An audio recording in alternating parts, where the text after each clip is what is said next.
մոտնել է, էլի լավ բան։ Ձեր խմբակցության առաջնորդը եւ իր ընտանիքը իրանցից դատախազությունը պահանջում է որպես ապօրինի գույք բռնագանձել $200 միլիոն։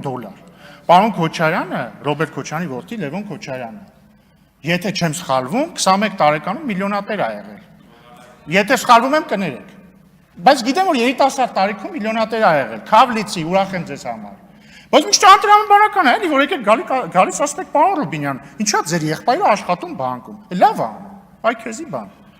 Ընդ որում այդ որ ասում եք, հենց պետական մասնակցություն մտավ սկսեց աշխատել, սխալ եք ասում, Ամիո բանկում պետական մասնակցությունը սկսել է 2022 թվականին, եղբայրս Ամիո բանկում աշխատում է 2025 թվականից։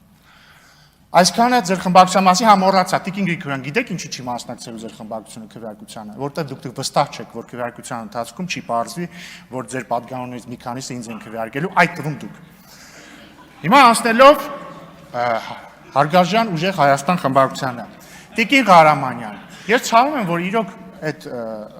կեղծ լուրը կրկնում եք կամ գուցե տարընթերցման կարծիք կա, ներողություն էլի։ Այն ընթացքում, երբ որ դուք այս ամբիոնից ինձ ասում եք, որ ես լրագրողների համար նոր սահմանափակումներ եմ մտցրել, ես ֆրանսի նայեցի մեր սիրելի լրագրողներին, բոլորը ասում էին sense, չէ, որովհետև եթե դուք ուշադիր զբոսնեք ազգային ժողովի տարածքով, բոլոր տեղերում կտեսնեք լրագրողներ։ Որևէ նոր սահմանափակում, որևէ չի մտցվել եւ չի մտցվելու։